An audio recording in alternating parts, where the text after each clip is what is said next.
7 دن کی نازک معصوم اور بندوق کی 5 گولیاں، آج لکھنے کو نہ تو ہاتھ تیار ہے نہ دل کی دھڑکن ساتھ دے رہی ہے۔ شاید ایک ماں کا پورے میاں والی کا سارے پاکستان کا قرب میں لفظوں میں ڈھال سکوں۔ 7 دن قبل ایک رحمت نے ایک ظالم باپ کے گھر آنکھ کھولی۔ آپریشن تھیٹر سے نرس معصوم بچی لے کر باپ کو مبارکباد دیتے ہوئے اس کے ہاتھ میں تھپا دیتی ہے۔ باپ نے درندے نے بنا دیکھے بیڈ پر پھینک دی۔ مجھے بیٹی نہیں بیٹا چاہیے۔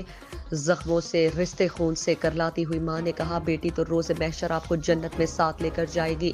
ظالم باپ مجھے نہیں چاہیے، اس میں میرا کیا قصور ہے؟ ماں کا جواب، میں نے تو 9 ماہ پیٹ میں رکھا، مجھے بخار ہوا، دوائی نہیں لی کہ بچے پہ اثر نہ ہو، جو کھانے مجھے اچھے لگتے تھے چھوڑ دیے تھے کہ بچے کے لیے ٹھیک نہیں، اٹھتے بیٹھتے چلتے پھرتے احتیاط کی کہ بچے پہ اثر نہ ہو، درد سے کرلاتی رہتی تھی پر دوائی نہیں کھاتی تھی کہ بچے پہ اثر نہ ہو جائے۔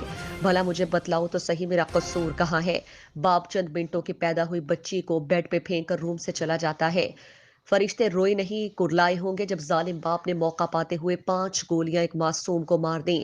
پہلی گولی پہ بیٹی نے کہا ہوگا، بابا نہ مارو، جب آپ دفتر سے تھکے آؤ گے میں آپ کے شوز اتارا کروں گی، میں آپ کے کپڑے استری کیا کروں گی، میں آپ کے انتظار میں پانی کا گلاس لیے روزانہ دروازے پہ آپ کا انتظار کیا کروں گی۔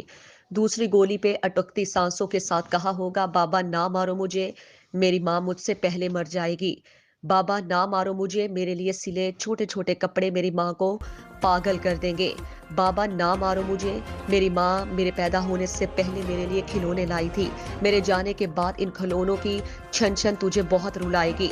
آخری گولی پہ معصوم کلی نے کہا ہوگا، کوئی بات نہیں بابا، میں آپ کو پسند نہیں آئی، میں تو رحمت تھی، شاید بوجھ لگی آپ کو، میں آپ کی خوشی میں خوش ہوں بابا، اس دنیا میں نہ صحیح اگلی دنیا میں ساتھ رکھنا بابا، میں تب تک جنت میں نہیں جاؤں گی جب تک آپ ساتھ نہیں ہوں گے بابا۔